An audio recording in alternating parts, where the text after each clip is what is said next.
Hola chicos, acá nuevamente el profesor Juan Barrera y acá les traigo la segunda parte de los ejercicios de preparación para el examen del curso Introducción a la Geometría. El ejercicio 6 dice se requiere construir una cabaña de madera de 2 pisos donde la primera parte se forma con un cilindro y la segunda con una semiesfera. ¿Cuántos tarros de pintura se requieren para impermeabilizar todo el exterior? Considere que el diámetro de la base es de 8 metros, la altura del primer piso es de 2,5 metros y cada tarro rinde 13 metros cuadrados. Entonces lo primero, chiquillos, es que si sabemos que el diámetro mide 8 metros, como nosotros en general en las fórmulas de cuerpo redondo ocupamos solo el radio, obtenemos por dividir 8 en 2 y eso nos da que el radio es de 4 metros. Y además también tenemos el dato de la altura que la colocamos acá. Esto de aquí representa 2,5 metros que nos va a servir para calcular en primera instancia. Entonces vamos a trabajar calculando las áreas del cilindro y el área de la semifera. Importante recordar también que cuando hablamos de pintar superficies, siempre que hablemos de superficie nos referimos a área, no olviden de eso. Entonces acá tenemos un torpedo chiquitito de lo que es el área del cilindro, que es lo primero que vamos a calcular, pero si se dan cuenta el área del cilindro se conforma de una área basal y una área lateral, pero en nuestra figura nosotros solo requerimos la parte externa del cilindro, el cuerpo de él, por lo tanto nosotros nos deshacemos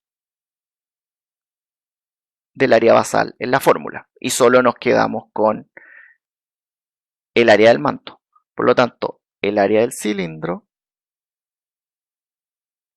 va a ser igual a 2 por pi, que lo tenemos que trabajar como constante,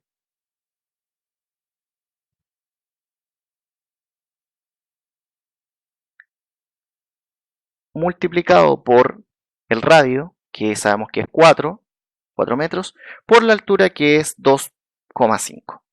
Entonces al multiplicar eso y luego redondear a la centésima, eso nos da un valor de 62,83 metros cuadrados. No olviden eso, metros cuadrados. Ahora, la segunda parte sería calcular el área de la semiesfera. Nosotros sabemos por definición que el área de la esfera es 4 veces el radio al cuadrado por pi. Entonces, en este caso, esto nos quedaría, esto sería una semisfera, sería 4 por pi, que ya lo dijimos antes, lo ocupamos como constante,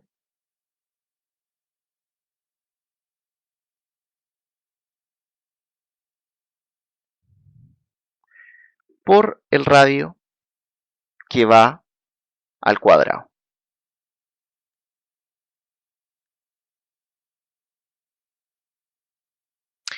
Y obviamente todo esto dividido en 2, porque solamente estamos hablando de media esfera.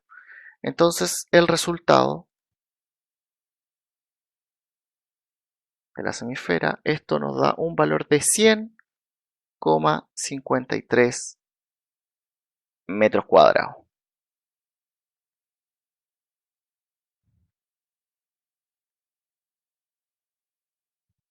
Ahora que tenemos ambas áreas, vamos al cálculo final. El área total sería sumar los 62,83 con los 100,53 y eso nos da un valor de 163,36 metros cuadrados. Pero esa no era la pregunta. La pregunta a nosotros nos indicaba cuántos tarros necesitamos para pintar todo esto.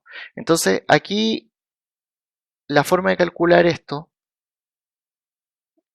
como el número de tarros, va a ser igual a el área total dividido el rendimiento de cada tarro.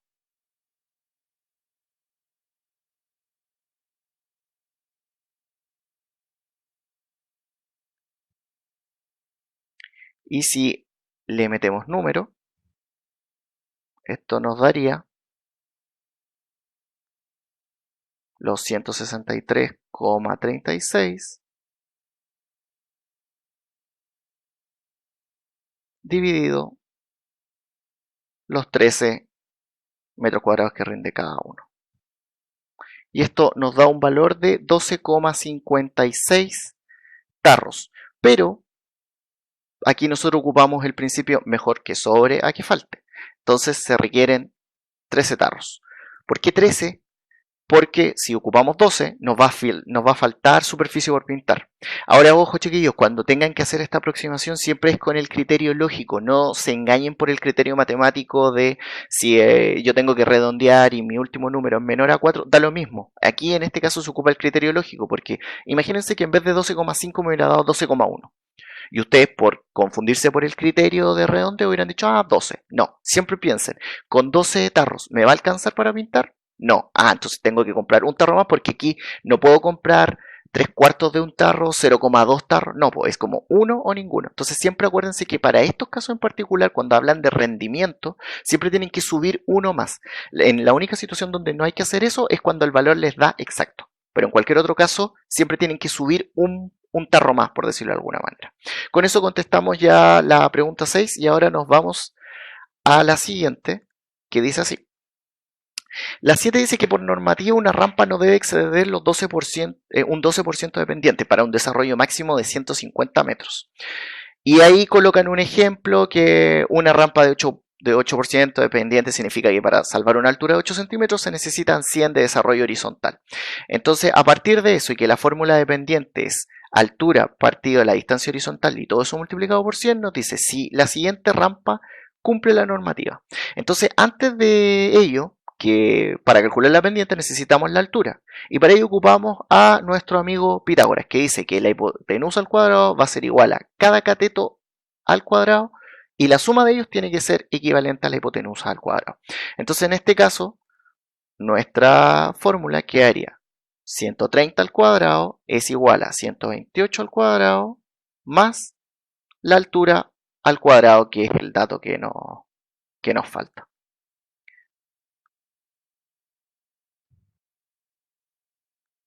Entonces, siempre acuérdense acá, chiquillos, ordenar bien los datos.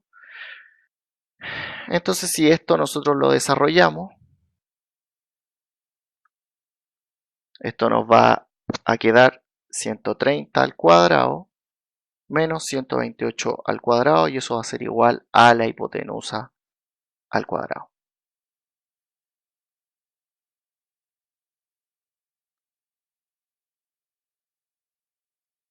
Entonces resolvemos y luego nos queda que h al cuadrado es 516 y al calcular la raíz cuadrada nos da que h aproximadamente da 22,72 centímetros. También no olviden de eso en general, chiquillos, las unidades de medida para que no caigan en errores de ese estilo. Entonces ya teniendo la altura procedemos a calcular el valor de la pendiente y ver si es que cumple la normativa o no. Entonces la pendiente es igual a la altura, que nos da 22,72,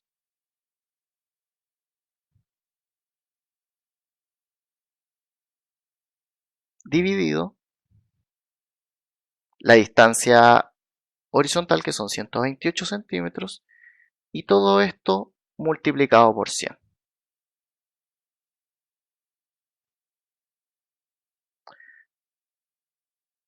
Entonces, al calcular eso, nos da una pendiente de 17,7%. Por lo tanto, esta rampa no cumple la normativa.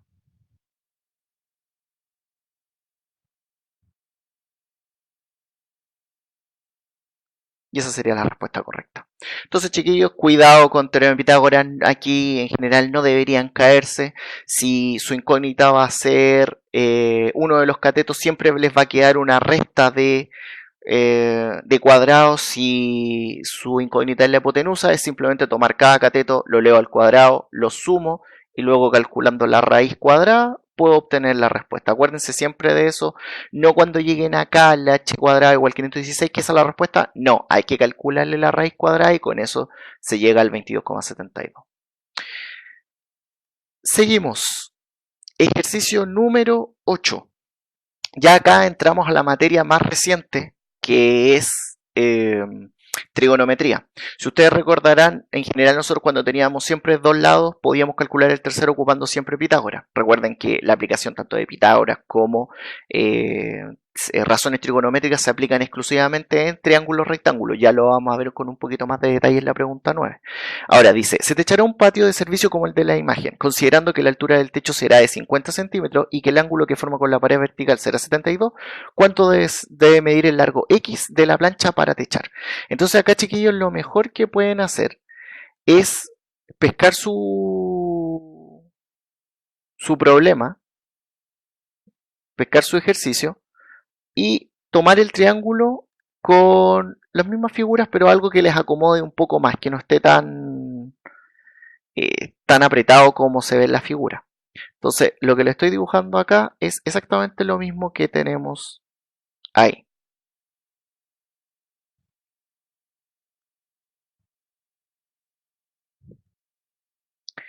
Entonces, si se dan cuenta, nosotros sabemos por convención que en general cuando trabajamos con un triángulo rectángulo, quiere decir que tenemos un ángulo de 90 acá, sabemos que estos son nuestros catetos, cateto, esto de acá es cateto, y el lado que está frente al ángulo recto es la hipotenusa. Entonces, ahora cuando tenemos el ángulo acá, que yo le voy a poner A, dependiendo de la ubicación del ángulo, es como nosotros vamos a definir nuestras razones trigonométricas. En este caso, el cateto que está acompañando o que está literalmente adyacente al ángulo es el cateto adyacente. Le ponemos como un apellido, por decirlo de alguna forma. El lado que está frente al ángulo es lo que vamos a denominar como cateto opuesto. Y la hipotenusa ya sabemos que es el lado que está frente al ángulo recto. Entonces, en este caso, para saber qué razón trigonométrica ocupamos, tenemos que ver el dato disponible. Nosotros acá en la figura tenemos el cateto adyacente y nuestra incógnita es la hipotenusa. Por lo tanto, en este caso, si nosotros recordamos lo que nos sirve sería el coseno. Y el coseno de el ángulo va a ser equivalente a el cateto adyacente dividido la hipotenusa. Por lo tanto, ocupando el principio decimos coseno de 72 es igual a cateto adyacente 50 dividido nuestra incógnita, que sería X. Esta sería nuestra operación. Como tenemos que despejar X, esto nos va a quedar de la siguiente forma. X va a ser igual a 50 dividido el coseno de 72. Chiquillos, una cosa importante a destacar cuando estén trabajando con ángulos, preocúpense de que en la calculadora, en la parte superior, aparezca la letra D, que eso significa que la calculadora está en grados. Si les aparece una letra R o les aparece otra, quiere decir que su calculadora está configurada en otro tipo de ángulo, y eso los puede llevar a cometer errores. ¿Ya? Entonces cuidado con ese detalle en sus calculadoras, sobre todo para el examen. Entonces, al realizar esta operación, X nos da un valor de 161,8 centímetros. Recuerden que los 50 están en centímetros, por lo tanto la unidad se tiene que mantener en este caso, ¿vale? Así que con eso, tan simple como eso, recordar siempre, chiquillos, que la forma o el tipo de razón trigonométrica que van a ocupar depende exclusivamente de la ubicación del ángulo. ¿Por qué les digo esto? Porque si el 72 hubiera estado acá, el 50 pasa a ser ahora mi cateto opuesto y el lado que estaba acá, el otro cateto, pasa a ser el adyacente. Entonces, las razones trigonométricas en general siempre dependen desde el ángulo del cual uno la mire. para que tengan también esa consideración. Ahora, vámonos con el ejercicio 9, que dice, de acuerdo a las dimensiones indicadas en el plano, ¿es correcto afirmar que el ángulo alfa es recto? Entonces, lo que necesitamos aquí es nuevamente comprobar si el teorema de Pitágoras se cumple o no. Entonces, nosotros lo que hacemos es tomar los valores que tenemos y reemplazarlos. Entonces, a nosotros en realidad lo que nos están pidiendo es lo siguiente. Vamos a borrar esto.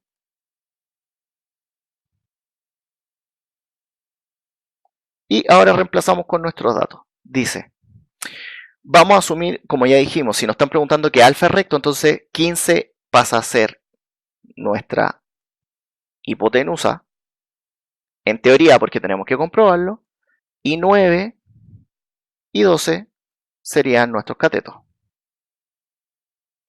Por lo tanto, la pregunta es, ¿será que 15 al cuadrado va a ser igual a 9 al cuadrado más 12 al cuadrado? Esa es la pregunta que nosotros nos tenemos que hacer. Entonces empezamos a calcular. 9 por 9 sería al cuadrado, sería 81. 12 al cuadrado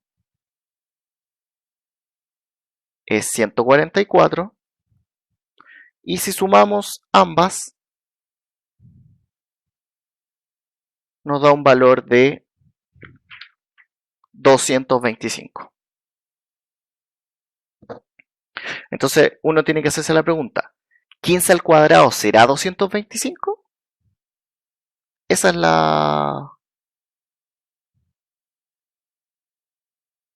Eso es lo que nosotros tenemos que hacer. Entonces si nosotros colocamos en la calculadora la raíz cuadrada de 225, efectivamente es 15. Por lo tanto, en este caso, es correcto afirmar que alfa mide 90 grados. Entonces siempre, esto también salió en la guía de preparación para la prueba 3, entonces ustedes tienen que fijarse siempre la ubicación del ángulo o la otra, que el mayor valor de los tres lados del cateto ustedes lo tienen que asumir como la hipotenusa. Acuérdense que ya lo dijimos en el ejercicio en un par de ejercicios atrás, siempre el mayor de los tres valores en un triángulo, asumiendo que es un triángulo rectángulo, es la hipotenusa. Entonces a partir de eso ustedes empiezan a comprobar si efectivamente ese ángulo es 90 o no, ¿ya?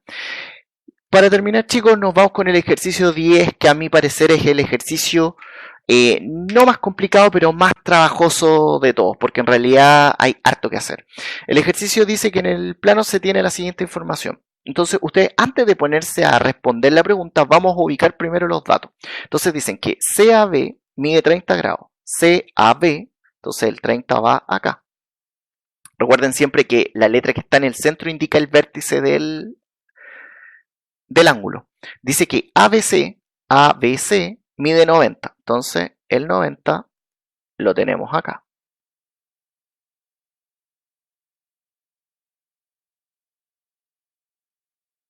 Ahí tenemos un ángulo de 90. Dice que FEA también mide 90. O sea, este ángulo de aquí mide 90. Recuerden que colocar un cuadrado entre dos lados representa un ángulo de 90. Y no, perdón, ese era FEA. Ahora ABC y AGD. AGD también mide 90. Entonces, este valor de acá, este ángulo de aquí, mide 90 grados. Dice que AE mide 350. Entonces, este segmento de acá,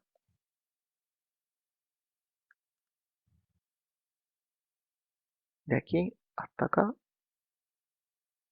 mide 350.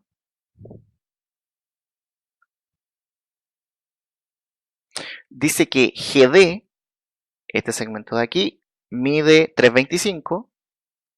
Entonces, GD mide 325 y GB mide 173. Entonces este segmento de acá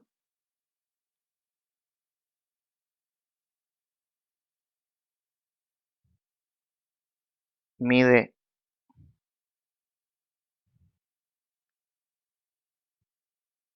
173. Entonces, teniendo esta información, ya colocamos todos los datos que nos entregan. Entonces dice, determine las áreas de dos triángulos y dos cuadriláteros. Antes de entrar a trabajar con triángulos necesitamos saber las medidas. Entonces si vamos viendo la figura, primero para calcular el triángulo ABC, nosotros necesitamos sí o sí, primero, conocer las medidas de AB y BC. ¿Por qué? Porque acuérdense chicos que cuando ustedes están trabajando en un triángulo rectángulo, y si queremos calcular el área, va a ser igual al cateto 1 multiplicado por el cateto 2 y todo esto dividido en 2. Ojo, solo ustedes podrían decir, pero profe, base por altura partido 2. Sí, la fórmula es correcta, pero en este caso nosotros no tenemos que calcular nada porque tenemos que ir buscando solo los catetos. Entonces, por eso este es como un mini recordatorio, como calcular área, particularmente en triángulo rectángulo. Luego para el triángulo AEF, nosotros necesitamos saber las medidas de AE, que ya la tenemos, y de EF. Y ya para el cuadrilátero ya va a ser un poquito más complejo el asunto, pero por ejemplo para el primero necesitamos saber las medidas de BC, que ya la vamos a calcular previamente acá, y para el cuadrilátero de F no voy a colocar dimensiones de momento, porque ya vamos a ver cómo se puede calcular ese. Porque si se dan cuenta es un cuadrilátero que no es conocido, no un paralelogramo, no tiene un par de lados paralelos, distinto al cuadrilátero BCGD, que tiene dos lados, tiene un lado paralelo y eso lo convierte en un trapecio. Ahora, a partir de ello vamos viendo si podemos obtener alguna información más implícita. Si ustedes se dan cuenta, este ángulo que vale 30 y este que vale aquí 90 nos daría que este ángulo de acá mide 60. Eso es lo primero. También sabemos que en el triángulo principal ABC, si este mide 30 y este 90, el ángulo que está en C mide 60 grados. Si sabemos que el ángulo acá es 90, tenemos 90 y 90, 180. 180 más 60 nos da 240. Por lo tanto, el ángulo de acá que nos falta sería de 120. En consecuencia, el ángulo que tenemos acá también mide 60.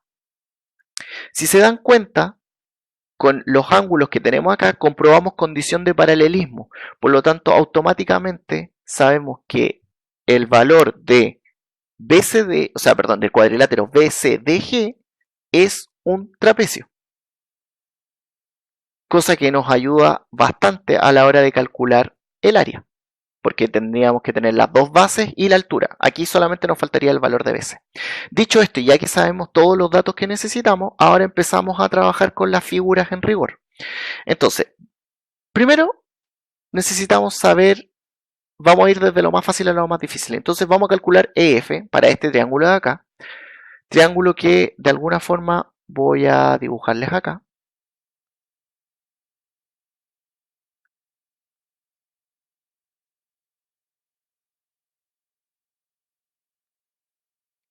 Entonces,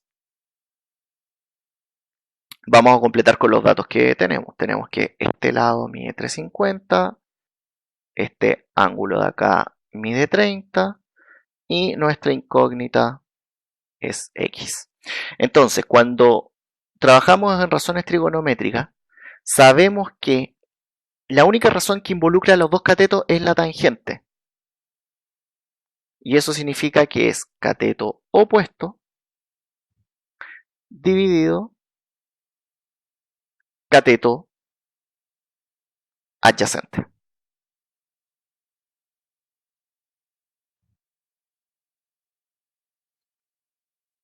Estas fórmulas no se las tienen que aprender, chiquillos, pero la idea es que igual las traten de manejar por su cuenta. Es como el ideal. Entonces ahora, representando los datos que tenemos tendríamos que la tangente de 30 va a ser igual a cateto opuesto x dividido cateto adyacente, que en este caso es 350. Si despejamos, x nos va a dar un valor de 202,07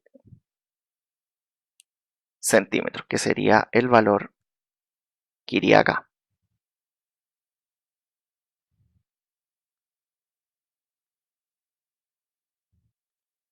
Por lo tanto, ya tendríamos listo el segmento EF. Vamos ahora al siguiente. Vamos a calcular el segmento AG para poder tener el segmento AB y luego terminar con BC. Entonces, en este caso, volvemos a dibujar nuestro triángulo.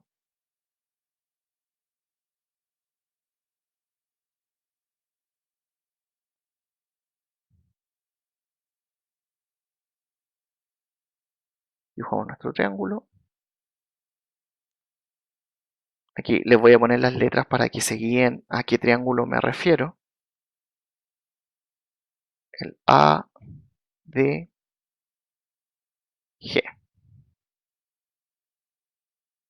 En el anterior nosotros estábamos trabajando con el A,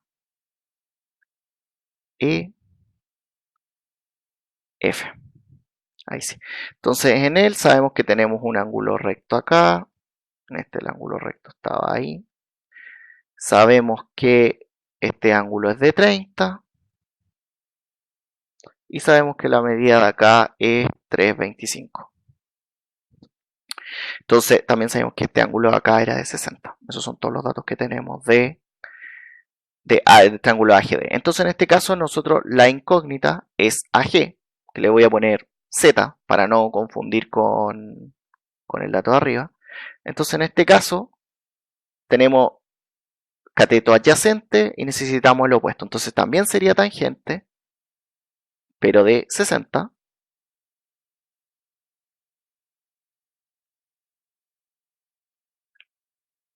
De, en este caso, es opuesto perdón, opuesto dividido adyacente, entonces en este caso sería Z, que es nuestra incógnita,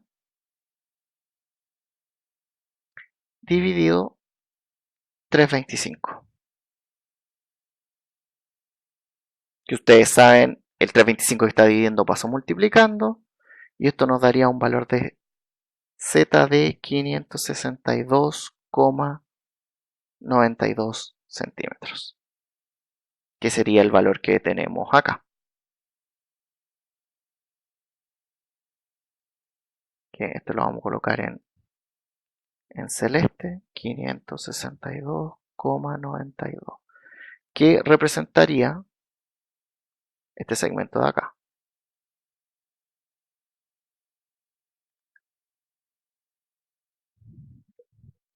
Entonces con eso ya tenemos el segmento AB completo. Esto implica que AB va a ser 562,92 más 173. Y eso nos da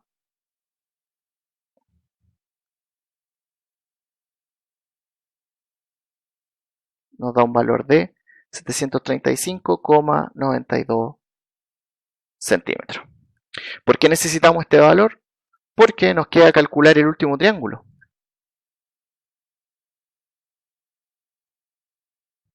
Nos queda calcular el triángulo ABC, que a partir de él nosotros vamos a sacar el lado BC.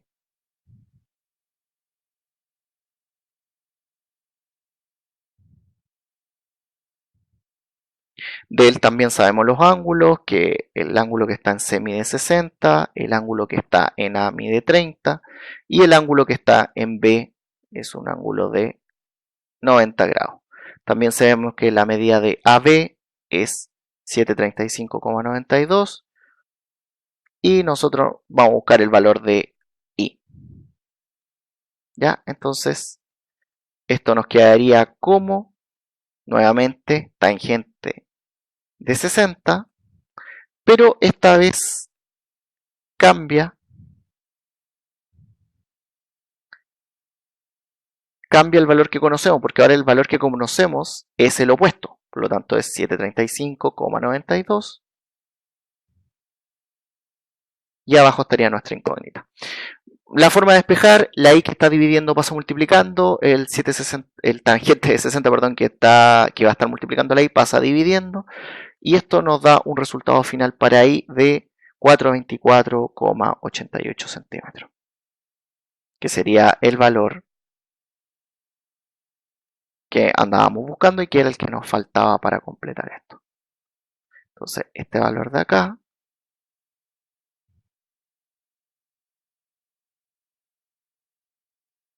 es 424,88. Y no necesitamos calcular más porque en realidad son todas las medidas que necesitamos. Si se dan cuenta, F ya lo calculamos, AB lo tenemos, BC lo tenemos y nada más. No se pongan a hacer cálculos innecesarios en la prueba, solo preocúpense de calcular lo que necesitan. Así que hacer este primer análisis que hicimos preliminarmente les ayudará bastante para calcular lo que les pide el problema. No se desgasten haciendo cálculos que no van a ocupar. Ahora, vamos a cambiar un poquito de imagen a algo más limpio, la magia del computador, y tenemos lo mismo pero ya más ordenado. Tenemos en verde todos los datos que conseguimos, en morado los ángulos y en rojo eran los datos que nos decían. Entonces ahora vamos a calcular lo que nos piden. Primero piden el área del triángulo ABC. Entonces, vamos a dibujar nuestro triángulo, el ABC.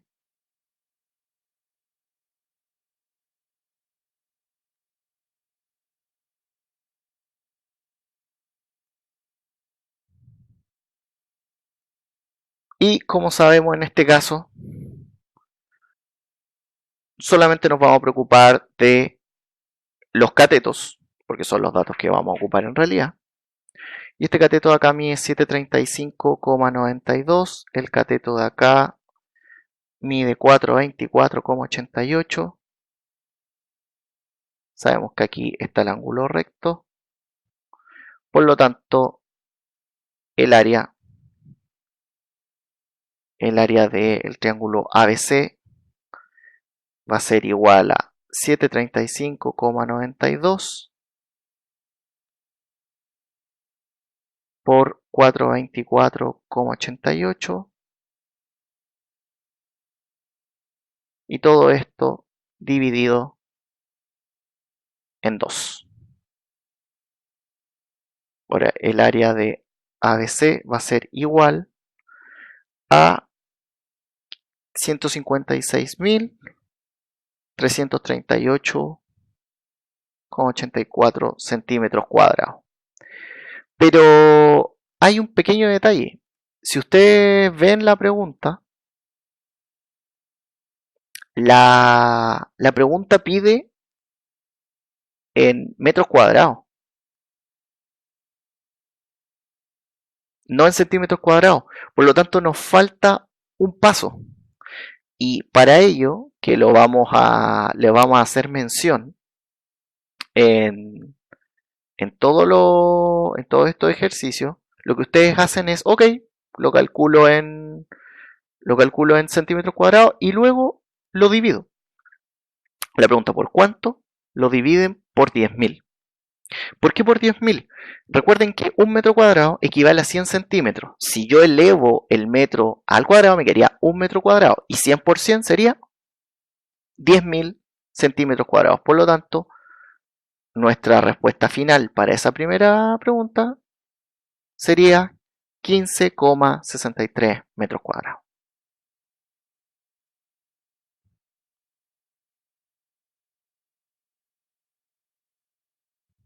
Y esa sería la primera respuesta. La segunda dice, ya tenemos el triángulo ABC calculado. Dice, calcule el área del triángulo AEF. Entonces, en este caso, triángulo AF, lo vamos a... Ahí sí.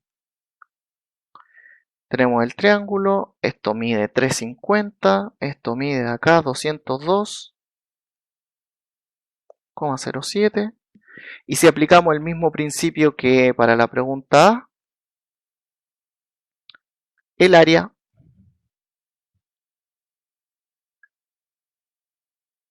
del triángulo AEF va a ser equivalente a 350 por 202,07 y todo esto dividido en 2.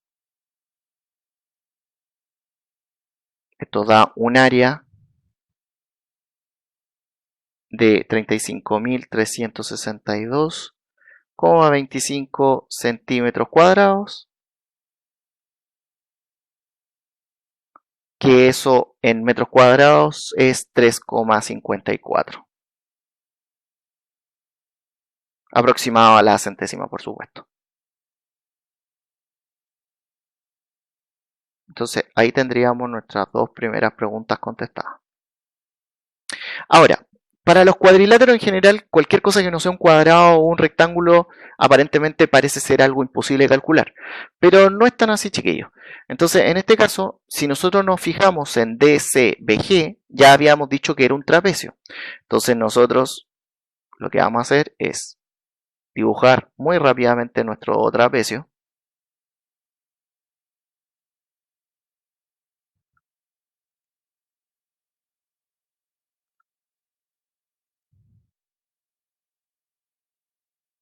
Y en este caso nosotros tendríamos el trapecio DCBG. Siempre se recomienda, chicos, también que cuando trabajen con una figura que tiene muchas subdivisiones, mejor la trabajen aparte, para que no se enreden con los datos. Entonces empezamos a ver, BC mide 424,88, DG mide 325, era dato, y la altura también era dato, 173.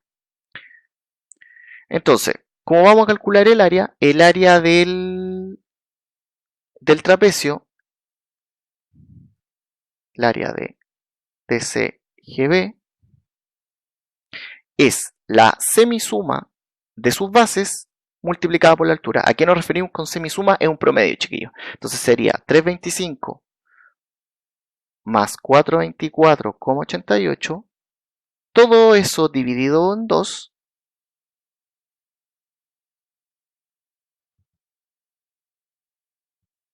Y el resultado de ello multiplicado por la altura, que en este caso es 173. Y eso nos da un valor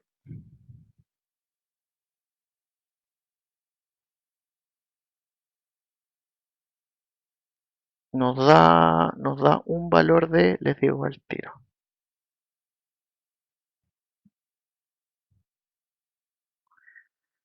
de 64.864,34 centímetros cuadrados. Ojo que aquí también puede darse el caso que ustedes al calcular, si ocupan todos los decimales, lleguen a un valor distinto. No pasa nada. Si hay unas diferencias menores decimales, es entendible. Eso si lo pasamos a metros cuadrados, eso les da 6,49 metros cuadrados, que sería la respuesta correcta. En general ustedes han visto que la diferencia de los decimales en general no es tan profunda, por lo tanto la idea es que entiendan el concepto bien, y si tienen diferencias decimales en la centésima o en la milésima, es tolerable. Ya, ahora, teniendo las tres figuras calculadas, en el papel aparece la más difícil. En el papel. Pero, si ustedes se fijan, el cuadrilátero DEFG corresponde a esta zona que voy a pintar de gris. Claro, sí, me acuerdo dónde pintar. Esta zona de aquí. Bueno, lo voy a colocar con un color más chillón para que se entienda la idea. Esta es el área que nosotros necesitamos calcular. No hay una fórmula directa para calcular ello, pero sí tenemos información relevante. Primero, sabemos cuánto mide el triángulo ABC, es dato que teníamos acá. Segundo, sabemos cuánto mide esta área, y cuánto mide esta área. Por lo tanto, por diferencia, podemos obtener cuánto vale el cuadrilátero DEFG. Piénsenlo de esta forma. El cálculo va a ser el siguiente. Para saber el área de DEFG sería igual al área total, que sería ABC,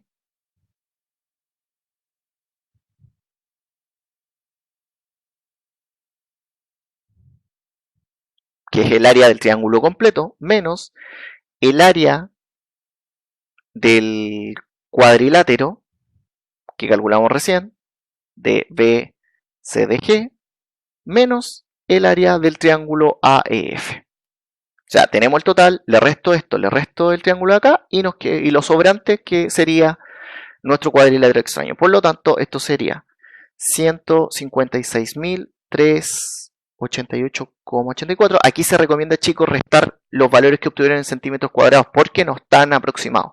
Después de que hagan la resta, hacen el redondeo.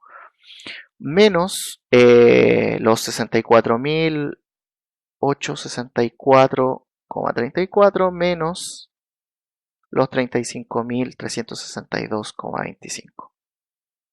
Y eso da un valor de 56.112,25 centímetros cuadrados.